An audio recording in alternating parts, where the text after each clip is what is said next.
3 महामंत्र। ओम त्वमेव साक्षात् श्री महालक्ष्मी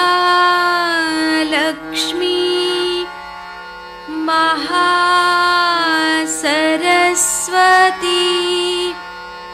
महाकाली त्रिगुणात्मिका कुंडलिनी साक्षात्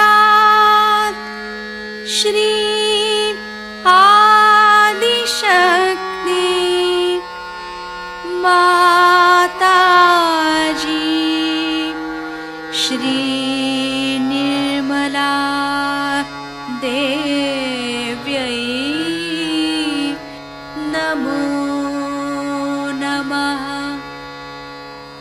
ॐ त्वमेव साक्षात् श्री कल्की साक्षात् श्री आदिशक्ति माताजी श्री निर्मला देव्यै नमो नमः। ॐ त्वमेव साक्षात् श्री कल्की साक्षात् श्री सहस्रार स्वामिनी मोक्षप्रदायिनी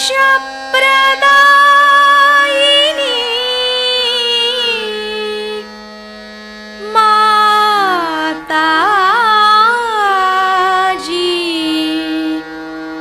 श्री निर्मला देव्यै नमो नमः।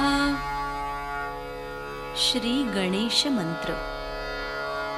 ओम त्वमेव साक्षात् श्री गणेश साक्षात् श्री आदिशक्ति माताजी श्री निर्मला देव्यै नमो नमः।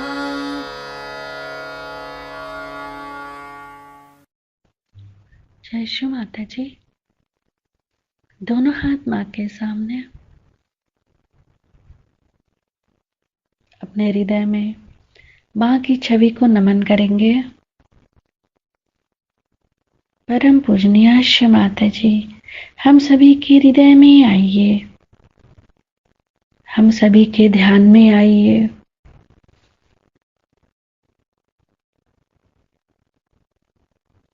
अपने आँखों में, अपने हृदय में माँ की छवि को स्थिर करेंगे।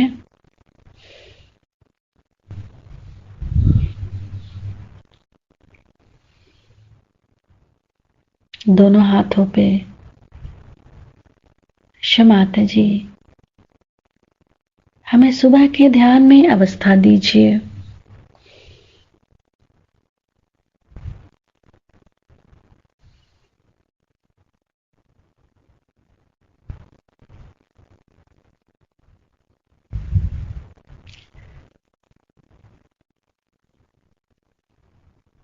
श्री माता जी, जिन्होंने हमें परेशान किया है या जिन्होंने हमें तकलीफ दी है, हम उन सबको क्षमा करते हैं। हमारे कारण यदि किसी को भी कष्ट पहुंचा हो, हम हृदय से क्षमा मांगते हैं।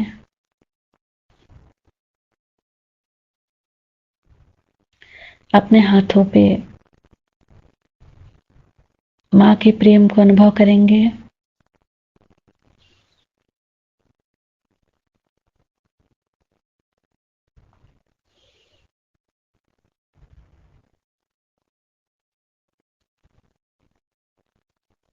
अपने तीनों नाड़ियों को देखेंगे बारी बारी।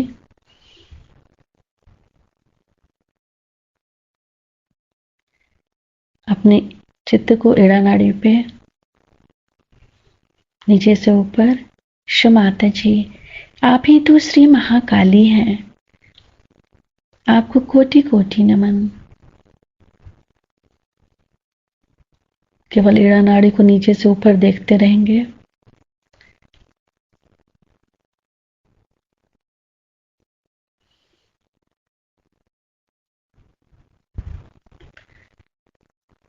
फिर पिंगला नाड़ी को देखेंगे। क्षमाता जी, आप ही तो श्री महासरस्वती भी हैं, आपको कोटि कोटि नमन। पिंगला नाड़ी को नीचे से ऊपर देखेंगे।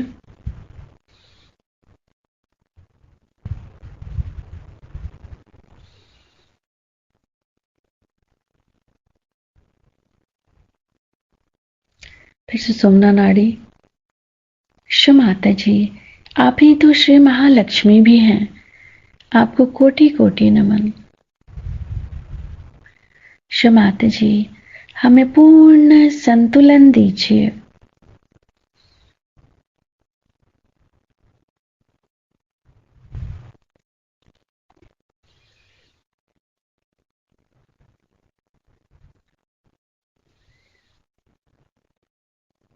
अपने चित्त को सेंटर स्वादिष्ठान।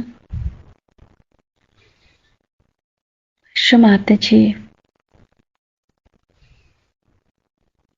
आप ही तो श्री ब्रह्मदेव सरस्वती भी हैं, हमारे स्वादिष्ठान में जागृत हो जाइए।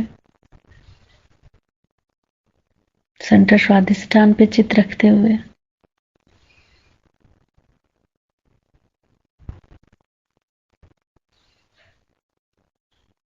सेंटर नाभि। क्षमाता जी, आप ही श्री लक्ष्मी और नारायण भी हैं, हमें समाधानी बनाइए। पूरा चित्त सेंटर नाभि।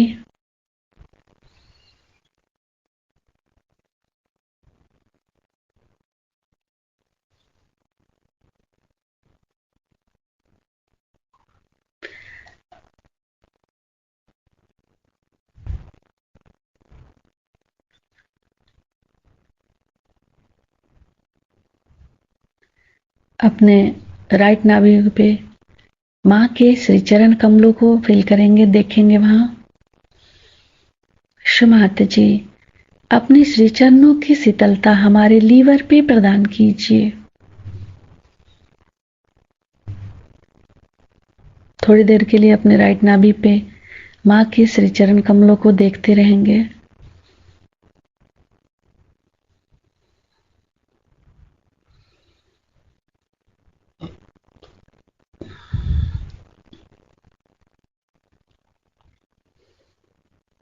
धीरे धीरे अपने संपूर्ण चित्त को फिर से सेंटर हृदय पे।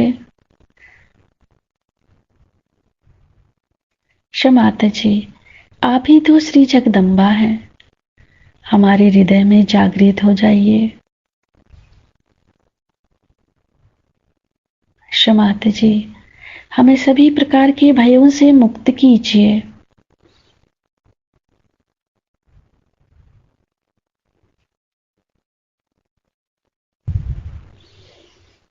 फ्रंट आज्ञा।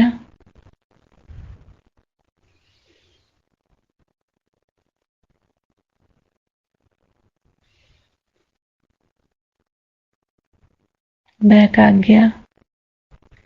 सिर के तालु भाग पर संपूर्ण चित्त।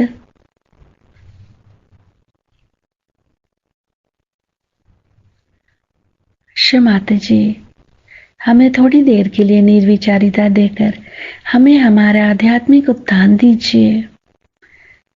निर्विचारिता मंत्र ओम त्वमेव साक्षात् श्री निर्विचारिता साक्षात् श्री आदि शक्ति माताजी श्री निर्मला देव्यै नमो नमः। रामनवमी के अवसर पे एकत्रित हुए हैं और सबने कहा है कि श्री राम के बारे में महापत है। आप जानते हैं कि हमारे चक्रों में श्री राम बहुत महत्वपूर्ण स्थान लिए हुए हैं। वो हमारे राइट हार्ट पर विराजित है। श्री राम एक पिता का स्थान लिए हुए हैं, इसलिए आपके पिता के कर्तव्य में या उसके प्रेम में कुछ कमी रह जाए तो ये चक्र पकड़ सकता है। सहयोग में हम समझ सकते हैं कि राम और सब जितने भी देवताएं हैं, जो कुछ भी शक्ति के स्वरूप संसार में आए हैं, वो अपना अपना कार्य करने आए। उसमें श्री राम का विशेष रूप से कार्य है। जैसे कि सोक्रेटिस ने कहा हुआ है कि संसार में बेनेवोलेंट किंग आना चाहिए, उसके प्रतीक रूप श्री रामचंद्र जी इस संसार में आए। सो वो पूरी तरह से मनुष्य रूप धारण करके आए थे। वो ये भी भूल गए थे कि मैं श्री विष्णु का अवतार, भुला दिया गया। किंतु सर्व संसार के लिए वो एक पुरुषोत्तम राम थे। कि बचपन का जीवन सब आप जानते हैं और उनकी सब विशेषताएं आप लोगों ने सुन रखी है। हम लोगों को सहयोग में ये समझ लेना चाहिए कि हम किसी भी देवता को मानते हैं और उसको हम अपना आराध्य मानते हैं, तो हमारे अंदर उसकी कौन सी विशेषताएं आई हुई, कौन से गुण हमने प्राप्त किए। श्री रामचंद्र जी के तो अनेक गुण हैं, क्योंकि तो पुरुषोत्तम थे। उनका एक गुण था कि वो जिस राजकारण को करते थे उसमें सबसे ऊंचा उन्होंने जन का मत रखा, न कि अपनी पत्नी या अपने बच्चे इनका ख्याल किया। आजकल के हमारे घर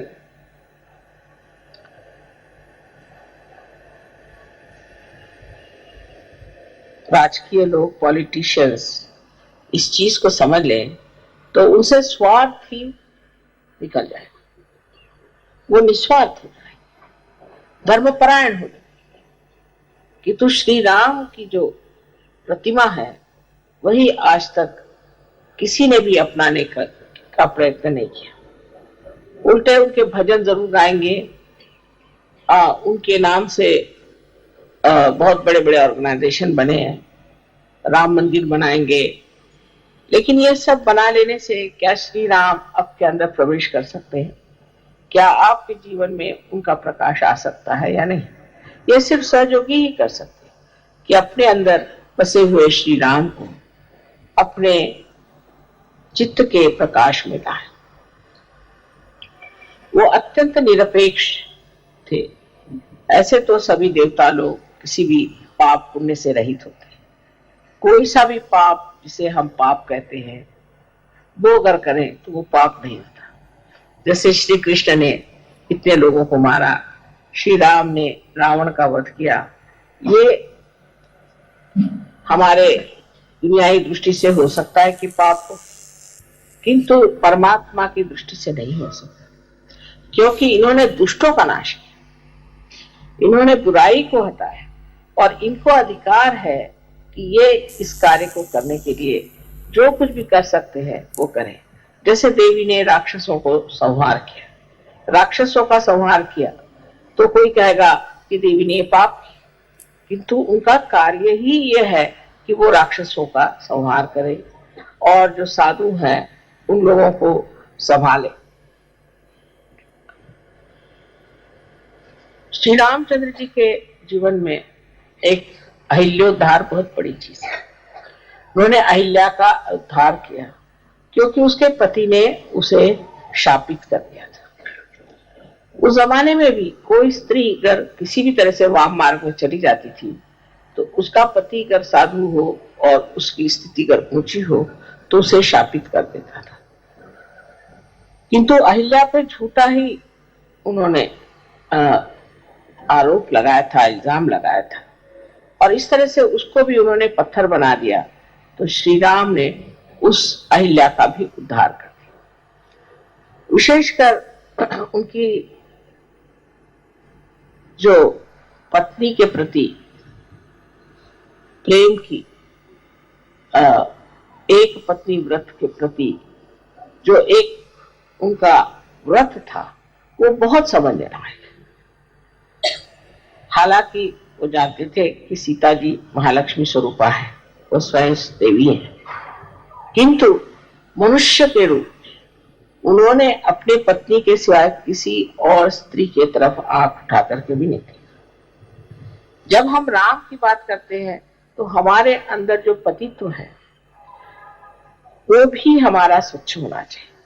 अगर कोई स्त्री श्री राम के बारे में सोचती है तो उसको भी अपने पति के प्रति वैसी ही श्रद्धा होनी चाहिए जैसे सीता जी को अपने पति के प्रति थी, और उसी प्रकार पति को भी श्री राम जैसे एक पत्नी व्रत होना चाहिए।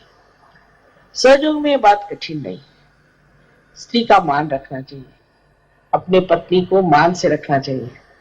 और हालांकि रावण उनको उठा ले गए थे तो भी श्री राम ने ये कर्तव्य समझा कि सीता जी को वहां से छुड़ा कर लाए, और लोकनंदा के लिए जनमत को रखने कितना उनमें संतुलन था।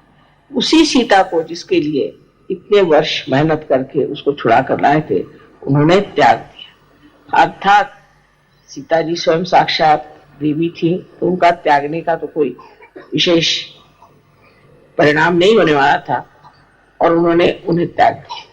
कारण लोग ऐसी बातें करते हैं जो जन हित के खिलाफ, क्योंकि उनका आदर्श इसी तरह से ऐसा न बन जाए कि जिससे लोग अपने यहाँ इस तरह की औरतों को पल पाए इन पर की लोग शक करते। हालांकि वो निष्कलंका थी और देवी स्वरूपा स्वच्छ निर्मल थी। उनको त्यागने पर भी फिर सीता जी ने भी उनका एक तरह से त्याग कर दिया। उन्होंने स्त्री जैसे रामचंद्र जी का त्याग किया और श्री राम ने एक पुरुष के जैसे उनका त्याग। सीता जी स्वयं ही पृथ्वी में समा गई और फिर अंत में श्री राम जी ने भी सरजू नदी में अपना देह त्याग किया। इस प्रकार इनका जीवन अत्यंत घटनात्मक और बड़ा चमत्कारपूर्ण है।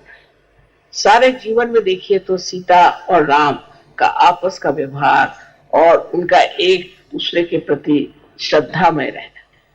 हालांकि उन्होंने सीता जी का त्याग किया था पर सीता जी ने सोचा कि ये उनका परम कर्तव्य है और उन्होंने कभी उनकी बुराई नहीं, उनके बारे में कभी बुरा नहीं कहा और बड़ी सुगमता से अपने बच्चों को चलाया, उनको पनपाया, उनको बढ़ावा दिया।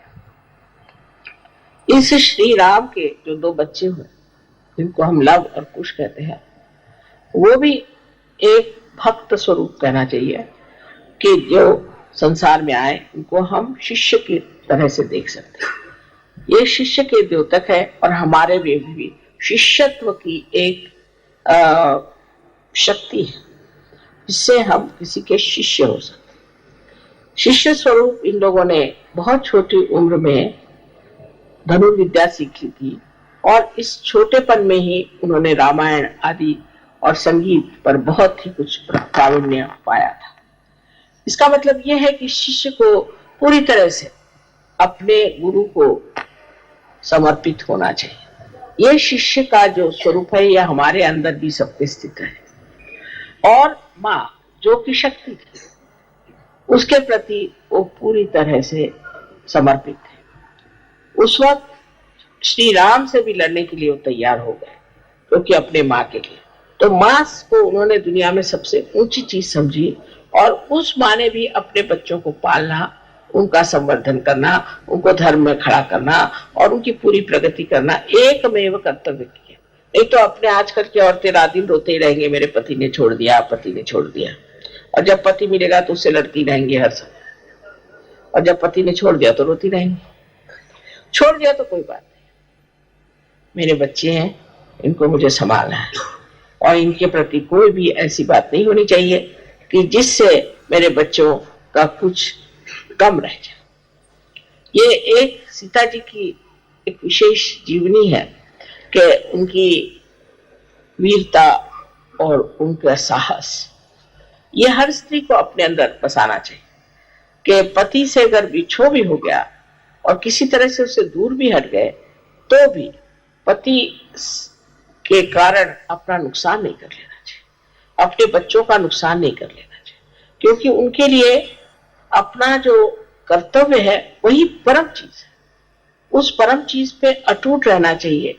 यही हमारे सहयोग में, शक्ति में जो पाया है, उससे हर स्त्री को प्राप्त कर लेना चाहिए। श्री राम का जीवन भी जैसे अत्यंत शुद्ध और निर्मल था, और उन्होंने अपने पत्नी के लिए सब चीज त्याग दी थी। जब से उनकी पत्नी वनवास में रह गई, या जब उन्हें अकेला रहना पड़ा, और जब उन्होंने उसका त्याग कर दिया, तो उन्होंने भी दुनिया के जितने भी आराम थे उन्हें छोड़ दिया। उसके लिए आप जानते हैं कि वो कुश पे सोते थे, जमीन पर सोते थे, और बगैर कुछ पैर में पहने हुए, और बहुत साधु पुरुष जैसे कपड़े पहन के घूमते थे। ये जो है, ये कहानियां नहीं, ये सत्य है।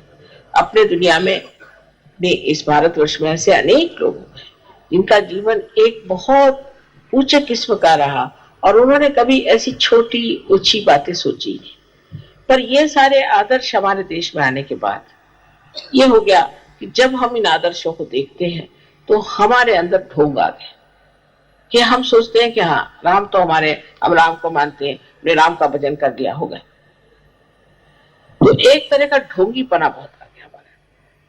जिन देशों में ऐसे आदर्श नहीं है, तो वो कोशिश करते हैं कि हम आदर्श कैसे बने, हम कैसे अपने को ठीक बनाए, क्योंकि आपके सामने एक आदर्श आगे बन गया राम, अब हम तो नहीं राम हो सकते, अब बन गए कृष्ण, हम तो कृष्ण नहीं हो सकते, और ये बन गए, वो बन गए, हमारा इनसे कोई ताल्लुक नहीं। इस तरह की भावना हम लोग के लिए।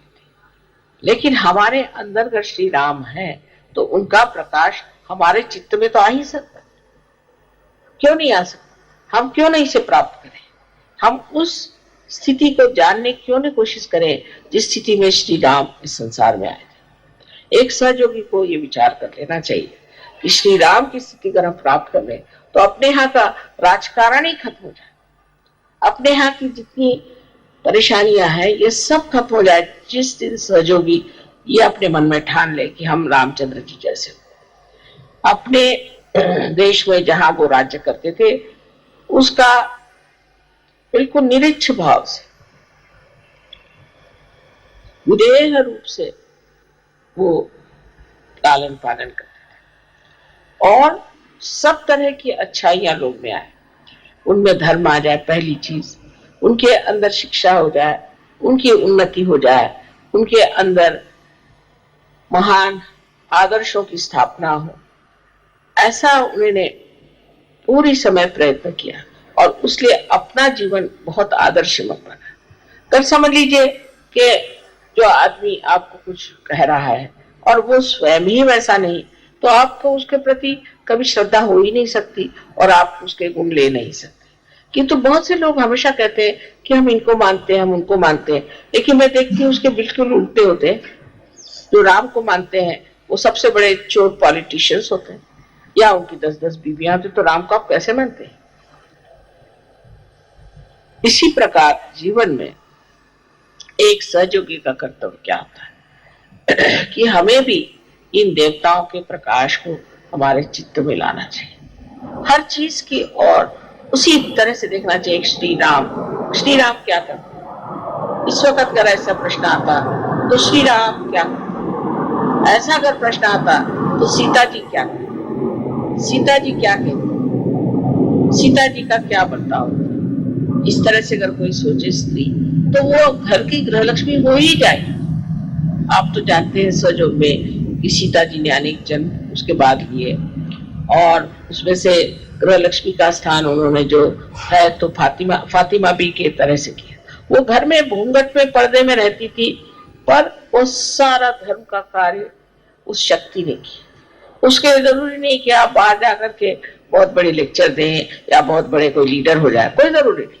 आप घर में रह करके भी ये कार्य कर सकते हैं। अपने बाल बच्चे हैं और आपके और इष्ट जो है, आपके जो आप्तेष्ट है, उन सब में आप सहयोग फैला सकते हैं।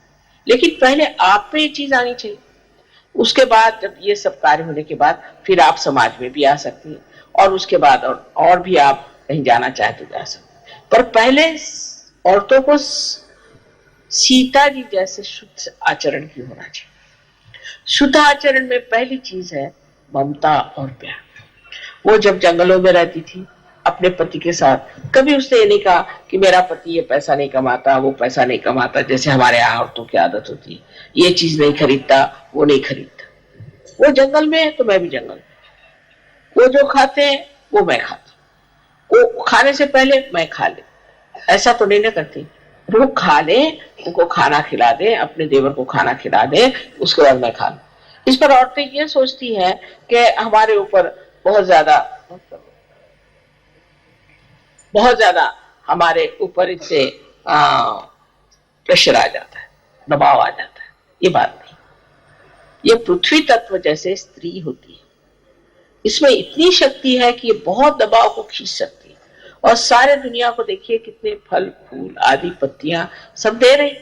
इसी प्रकार इस पृथ्वी तत्व के जैसे ही हम स्त्रियां हैं, हमारे अंदर इतनी शक्ति है कि हम सब तरह की चीज अपने अंदर समा सकते हैं, और अपने अंदर से हम हमेशा प्रेम की वर्षा दे सकते हैं। ये हमारे अंदर परमात्मा ने शक्ति दी है। तो आप अगर ये शक्ति आपके अंदर अगर है, समझ लीजिए पंखा चल रहा है, तो इसकी शक्ति जहां से आ रही है वो शक्ति का स्थान ज्यादा बड़ा है कि पंखा। अगर ये सोचे कि ये पंखा चल रहा है, दुनिया के सामने पंखा दिखाई दे रहा है तो ये बड़ा है, तो आप समझ सकते हैं गलत है। स्त्री शक्ति स्वरूपिणी बहुत शक्ति का सागर है, और उसके सहारे ही पुरुष जो है वो अपने कार्य को करता है। एक जैसे उसको कहते हैं कि पोटेंशियल और एक काइनेटिक। तो पोटेंशियल तो स्त्री है और पुरुष जो है काइनेटिक। लेकिन पुरुष को देख करके क्योंकि वो दौड़ ज्यादा सकता है तो औरत भी दौड़ने लग जाए, उसको दौड़ने की जरूरत, उसको बैठने की जरूरत है। दोनों ही क्रियाएं अलग अलग है, और उस क्रिया में दोनों को समाधान होना चाहिए, और दोनों ही क्रिया में स्त्री बहुत पनप सकती है। और जब समय आता है तो स्त्री पुरुषों से भी ज्यादा काम कर सकती है। आपको मालूम होगा कि महाराष्ट्र में ताराबाई नाम की एक 17 साल की विधवा थी, 17 साल की, और शिवाजी की वो बहुत ही छोटी वाली। सब हार गए औरंगजेब से, इसने औरंगजेब को हरा दिया 17 साल की उम्र में, और उसकी कब्र बना दी औरंगाबाद।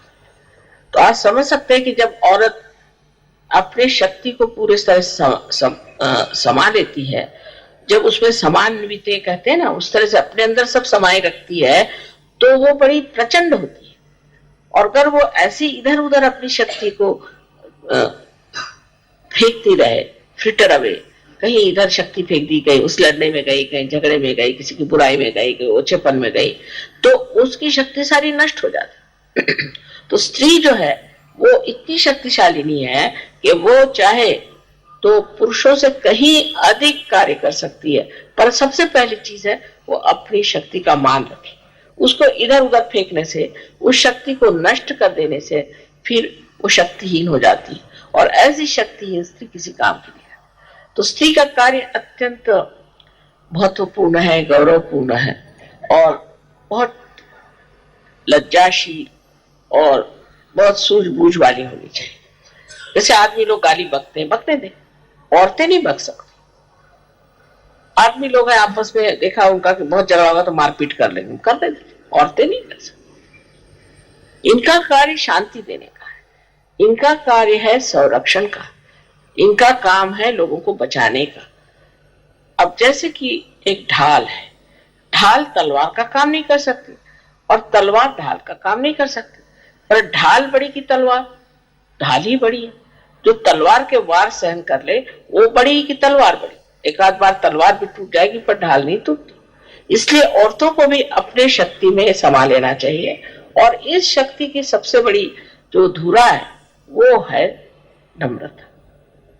नम्रता पूर्वक अपनी शक्ति को अपने अंदर समा लेना चाहिए। ये कार्य कठिन नहीं, सहयोगियों के लिए, सहयोगिनियों के लिए बिल्कुल कठिन है। मैं देखती हूँ कि बहुत सी सहयोगिनी औरतें इतनी बकवास करती हैं, उनको पता नहीं क्या, कभी जाएंगी तो आदमियों से बक बक बक बक करी। एक साथ दौड़ गया, माता जी मुझे बचाओ बचाओ बचाओ। मैंने कहा क्यों? मेरे पीछे लगे। मैंने कहा कौन? कहला वो जो बहुत बोलती है। अरे मैंने कहा बोलती है बहुत? हाँ। कहले माँ मुझे बचाओ, कुछ तंग आ गया। तो आ करके मेरे कमरे में छिप। तो ज्यादा आदमियों से बात करने की जरूरत ही नहीं, बेकार की बकवास करने की जरूरत क्या? औरतों में भी एक बेकार की बकवास करने की जरूरत है। सहयोग में मैंने ये देखा है कि आदमी लोग सीखते हैं, ऐसे औरतों को भी सीखना चाहिए। सहयोग क्या है, इसके चक्र क्या है, कौन से चक्र से आदमी चलता है, कौन से चक्र से उसकी क्या दशा होती है, क्या होती है, इसका पूरा ज्ञान होना चाहिए। ये सब आदमी सीखेंगे तो औरतें पीछे रह जाए। ये सब औरतों को सीखना चाहिए। अब पुरुषों की बात कहना है तो श्री रामचंद्र का हमारे सामने आदर्श है। मुझे लगता है कि इस मामले में मुसलमानों ने हमारे ऊपर बड़ा गजब किया हुआ है। मैं उनको बुरा नहीं कहती, उनके देश में ये बात नहीं है। जैसे आप रियाद जाएं तो कोई मुसलमान आपके ऊपर आंख उठा के देखेगा, मैंने नहीं देखा किसी को। कोई औरत होगी उसकी बड़ी इज्जत करेगा। रास्ते से अगर कोई जा रही है औरत तो वो मोटर रोक लेगा। वहां औरतों की इतनी इज्जत होती है। और हमारे यहाँ जो है पता नहीं क्या होगा, इनका ऐसा उल्टा असर पड़ा है कि हम लोग सोचते हैं कि औरतों को बिल्कुल एक उपभोग की वस्तु, हर औरत की तरफ देखना चाहिए, गर्दन मुड़ जाएगी और देखते रहे। हर स्त्री की ओर नजर डालना ये महापाप और सहयोग में निषिद्ध माना जाता है, बिल्कुल निषिद्ध है। इससे आपकी आंख खराब हो जाएगी पहली चीज, और सहयोग में तो और भी नुकसान हो जाएगा। और अगर वो नहीं हुआ तो अंधे भी हो सकते। कभी कभी मैं देखती हूँ कि लोगों की आंख वैसे कट कट कट कट घूमती रहती, बात एक से करते रहेंगे और आंख घुमाते रहेंगे। अब औरतें भी सीख रही। इससे सबसे बड़ा जो नुकसान होता है वो आपका चित्त है। आपका जो चित्त है वो इधर उधर चल बिचल हो रहा है। वो चित्त अगर चल बिचल होगा तो आत्म साक्षात्कार का क्या फायदा होगा? क्योंकि जो चित्त एकाग्र नहीं होगा वो कार्यान्वित नहीं हो सकता। एकाग्र चित्त ही कार्यान्वित होता है। एकाग्रता को साध्य करना चाहिए। अब विदेश में ये बीमारी बहुत ज्यादा आदमियों को है, औरतों को भी है पर आदमियों को ज्यादा है। तो उन्होंने मुझसे पूछा माँ ये बीमारी, वो अपने जैसे नहीं है, वो इसको कोई बड़ी अच्छी बात नहीं समझते, इसको गंदी चीज समझते। जब से सहयोग में आए सोचते माँ इसको भी इलाज बता। तो मैंने कहा बेटे देखो तुम लोग सिर्फ जमीन की तरफ देख के चलो और 3 फुट से ऊपर देखने की जरूरत नहीं, उससे ऊपर देखने की जरूरत नहीं, और जमीन पे देखे चलो। तो सहयोगी आप पहले पहचान लेंगे। किसी भी आप देश में जाए परदेश में, वो आंख नीचे करके चलता है।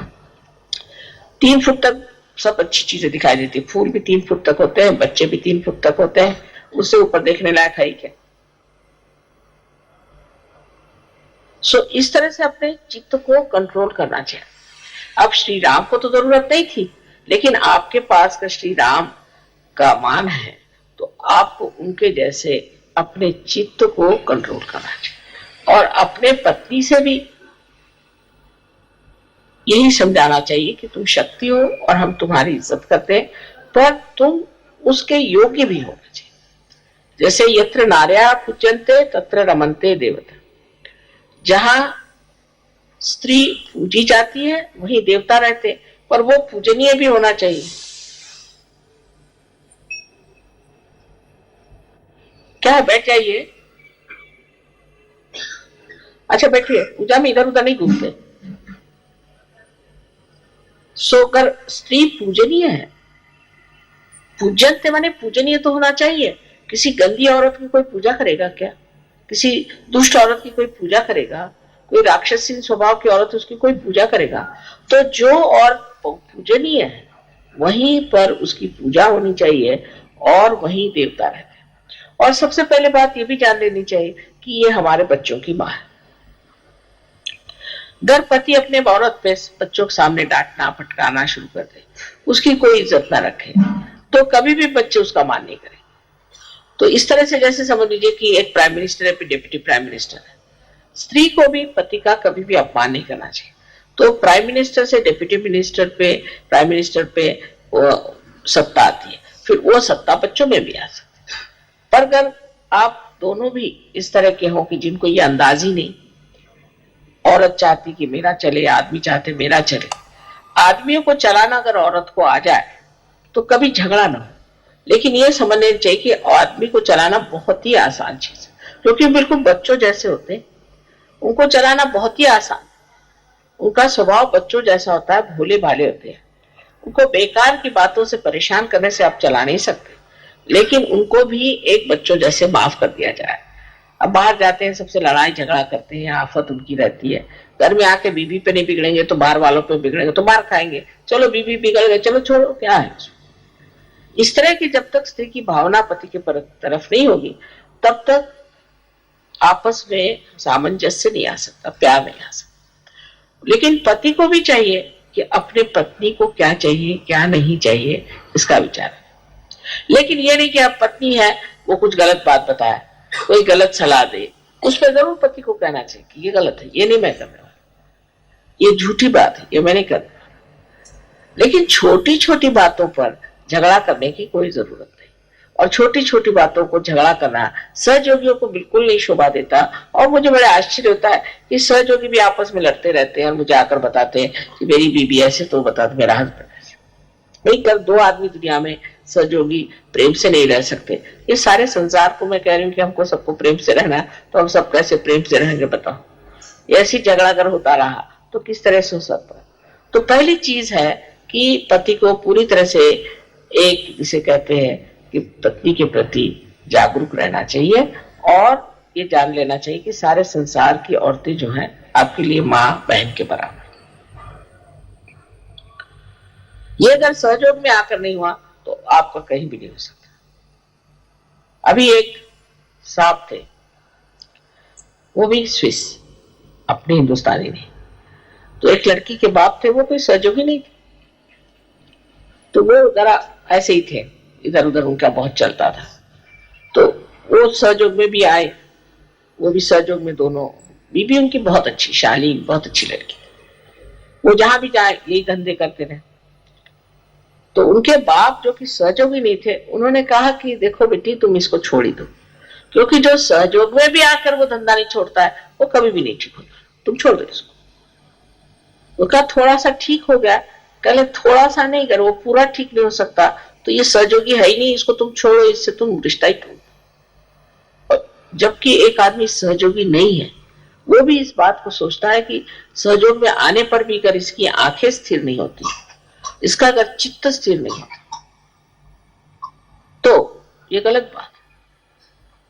दूसरे हमारे संस्कृति की जो विशेषता है कि स्त्री पुरुष का आपस में मेल जोल बस भाई बहन तक होना चाहिए, लेकिन ऐसा नहीं होता। मैं देखती हूँ कि फौरन कोई औरत है बकबकिया, और वो जा करके बस किसी आदमी को भिड़ जाएंगे और उसे बकना शुरू कर दे। उसको पता नहीं क्या जरूरत है, मेरी समझ नहीं आता। औरतों के साथ नहीं बैठेंगे, आदमियों के साथ बैठे। ऐसे कुछ आदमी भी होते हैं स्त्री लंपट, वो बस कोई दिखाई दी औरत लग गए उसके साथ। कोई भी औरत दिखाई दे, फिर वो नौकरानी हो चाहे कोई हो, बस उनके हाथ में अगर कोई आ जाए लग गए उसके पीछे। कोई उनको अपना आत्मसम्मान ही नहीं होता है, और इसको वो पुरुषार्थ समझते हैं। अरे भाई पुरुषार्थ करने वाले जो पुरुषोत्तम है वो तो श्री राम, वो तो वहां बैठे हुए हैं जिनको की कहना चाहिए पुरुषार्थी है, और जो बिल्कुल ही पाताल में है वो अपने को पुरुषार्थी समझते हैं। इसमें कौन सा पुरुषार्थ है? या तो फिर श्री राम को मत मानो, फिर शैतान को मानो। अगर श्री राम को मानते हो तो उनके आइडियल्स पे चलो। और इसीलिए अपने यहाँ अपने बच्चे भी खराब हो रहे हैं, औरतें भी खराब हो रही। पर तो भी मैं भारतीय संस्कृति की विशेषता कहूंगी कि औरतों ने बहुत संभाल लिया है। अभी अगर अमेरिकन जैसी औरतें थे तो आपको सब पहुंचा देती ठिकाने, उन्होंने तो सबको ठिकाने कर दिया अमेरिकन औरतों ने। वहां आदमियों का जो हाल है, अगर मैं आपसे बताऊं तो अगर 2 शादियां उस बेचारे की हो गई, 2-3 शादियां, तो वो तो हाथ में झोली लेके घूमने लगता है। और औरतें ने अगर 2-3 शादियां कर ली तो महल बना के बैठ जाती। पर वहां क्या, बच्चे घर छोड़ के भाग जाते हैं, वहां की सामाजिक व्यवस्था क्या है।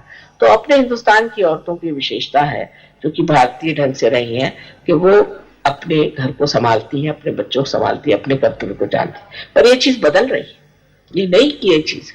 वो भी देख रहे कि अगर हमारा आदमी ऐसा तो हम क्यों ना करें, वो ऐसा तो हम उसके साथ ऐसे क्यों ना करें, वो अगर 10 औरतों के साथ दौड़ते तो हम 15 औरतों आदमी के साथ दौड़े। इससे आप, कोई अगर गंदे काम करता है, वो अगर नर्क में जा रहा है तो मैं उससे पहले नर्क में जाऊंगी, इस तरह की बातें औरतों को करना चाहिए। और धर्म की धुरा जो है वो स्त्रियों के हाथ में, स्त्री को संभालना है, स्त्री को ही पति को धर्म के रास्ते दिलाना है, समझा करके, बुझा करके उसको अपने पास रखना। ये स्त्री का बड़ा परम कर्तव्य है और उसके अंदर ये शक्ति है। और अगर वही स्वयं धर्म पे बैठी नहीं, धर्म में सबसे बड़ा धर्म है क्षमा। क्षमा करना अगर स्त्री में ना आए तो वो कोई सा भी धर्म करे उसे फायदा नहीं। पहली चीज उसको क्षमा होनी चाहिए, बच्चों को क्षमा करना, पति को क्षमा करना, घर के नौकरों को, चाकरों को, सबको आश्रय देना, ये स्त्री का कर्तव्य।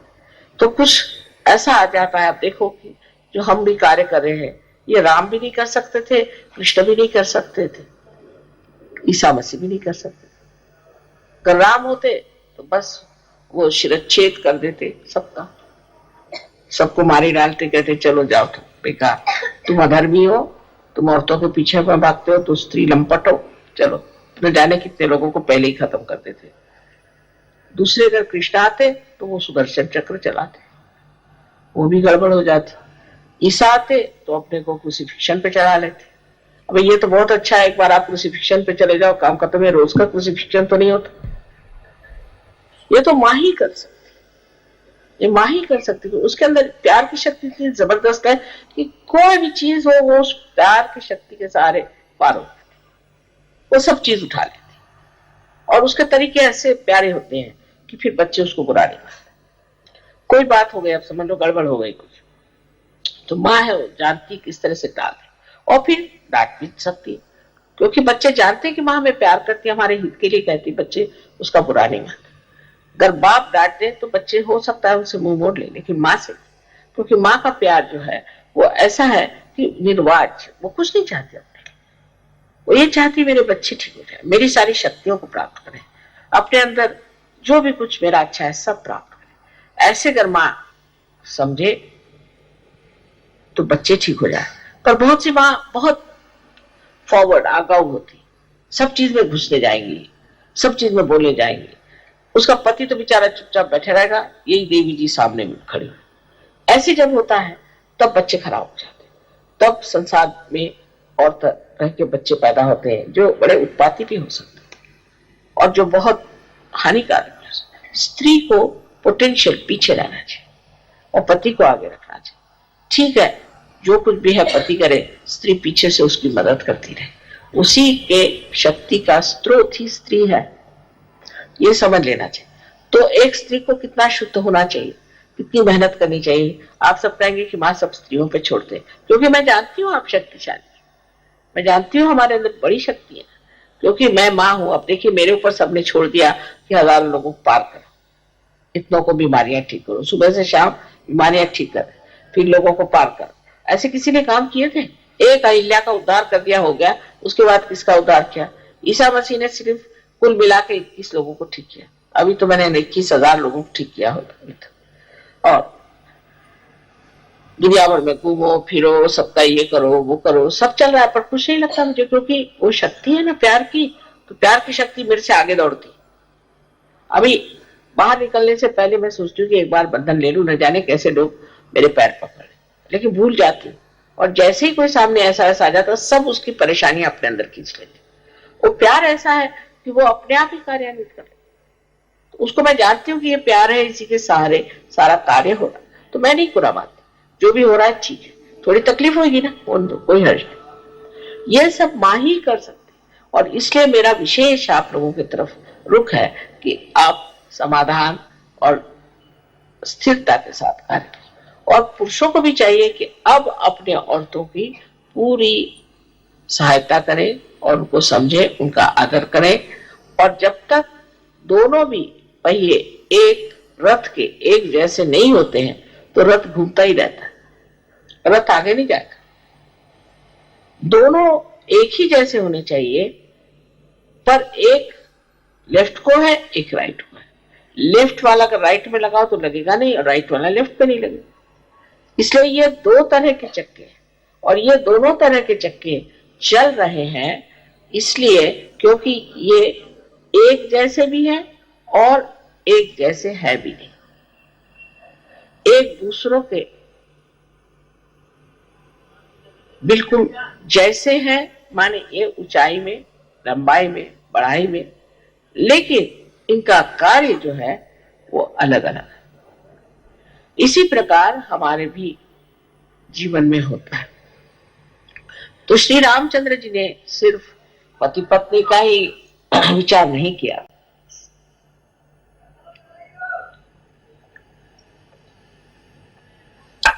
बच्चों का और अपने कुटुंब व्यवस्था का ही विचार नहीं, अपने भाई बहन, माँ बाप, सबका विचार रखा जैसे एक मनुष्य को होना चाहिए। और उसके बाद उन्होंने समाज का भी विचार रखा, जन का विचार रखा, देश का विचार रखा, राज्य का विचार रखा। जैसे कि एक मनुष्य की सारी ही गतिविधियां होती हैं, वो सारी गतिविधियों में उन्होंने दिखाया कि मनुष्य को किस तरह से होना चाहिए। जो मनुष्य अपने पत्नी को इतना प्यार करता था और जो जानता था कि वो संपूर्णतया शुद्ध है, उसको उन्होंने त्याग दिया।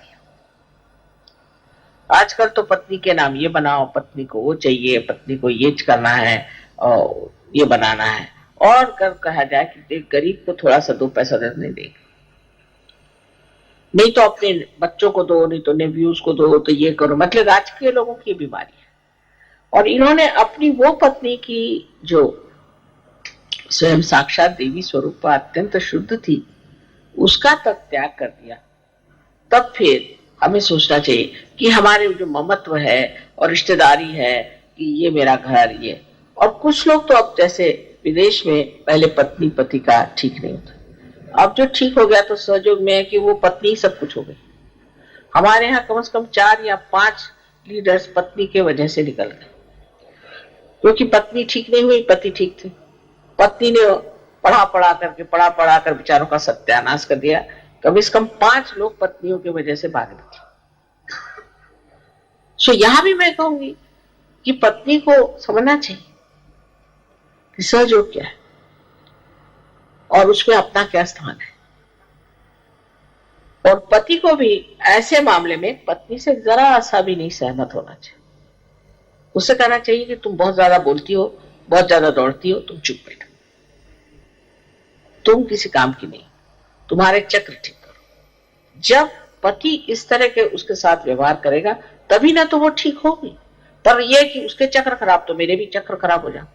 उसने कहा कि चलो तुम ये करो तो मैं वो करो, कर पत्नी ने कहा कुछ पैसा मार लो तो पैसा मार लेते। सहयोग में आने पर भी उस सूक्ष्म अपनी जो खराबियां चिपक जाती, उधर आपको बहुत अच्छे से ध्यान देना चाहिए।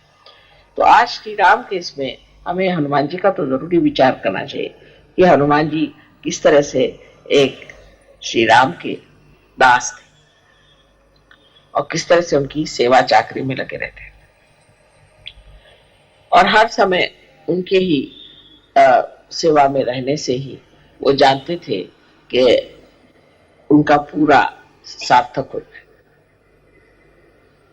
उनके जैसी वृत्ति भी सहयोग में हमें अपनानी चाहिए। इसका ये नहीं मतलब कि आप मेरे लिए खाना बना बना कर बेचे, बिल्कुल भी नहीं, क्योंकि मैं तो खाना खाती नहीं हूँ और मुझे खाना बना बना करके और परेशानी में आप लोग डाल, इसलिए ये बना के भेजा, उसे वो बना के भेजा। भाई भगवान को कहते हैं ना कि सिर्फ भूख दिखाना चाहिए, और जो खाता नहीं भगवान उसको क्यों परेशान करना खाने से। खाना नहीं चाहिए, कुछ नहीं चाहिए। क्या चीज चाहिए? तत्पर सेवा करने में तत्परता। हनुमान जी कोई खाना बना के भेजते थे क्या श्री रामचंद्र जी? ये दिल्ली वालों ने मुझे इतना परेशान किया खाना बना बना करके कि मैंने अब शर्त लगा दी कि तुम लोग अगर खाना बनाओगे तो मैं आऊंगी ही नहीं दिल्ली।